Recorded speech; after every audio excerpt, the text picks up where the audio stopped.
সেনাবাহিনী যদি আমাদের দেশের সম্পদ হয়, মানে আমরা যে বলি আমাদের দেশপ্রেমিক সেনাবাহিনী, তারা কি দেশের মানুষের বুকে গুলি করতে পারে?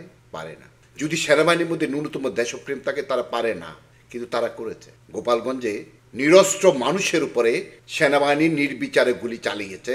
এই পর্যন্ত 9 জন নিহত এবং অর্ধ শতাধিক আহত। মৃতের সংখ্যা আরও বাড়তে পারে। যদিও পত্রিকায় লিখেছে 4 জন, কিন্তু না, 9 জন। আমি আবার বলছি 9 জন।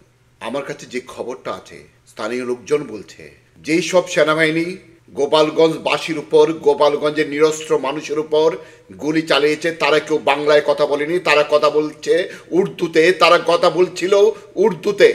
তাহলে কারা এরা? কিছুদিন আগেই যে খবরটা প্রকাশ হয়েছিল, পাকিস্তান থেকে 1 লক্ষের উপরে সেনাবাহিনী বাংলাদেশের সেনাবাহিনীতে ডেপ্লয় করা হয়েছে। তারা সেই সব জানোয়ার। প্রিয় দেশবাসী, আমাদের সেনাবাহিনীর ভিতরে ঢুকে পড়েছে পাকিস্তানের সেনাবাহিনী।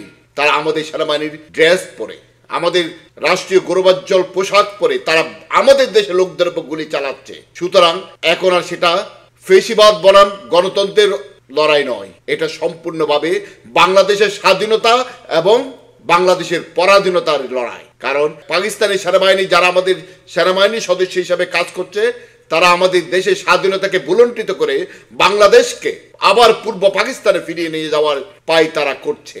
সুতরাং জেগে উঠুন, জেগে ওঠার এটাই সময়।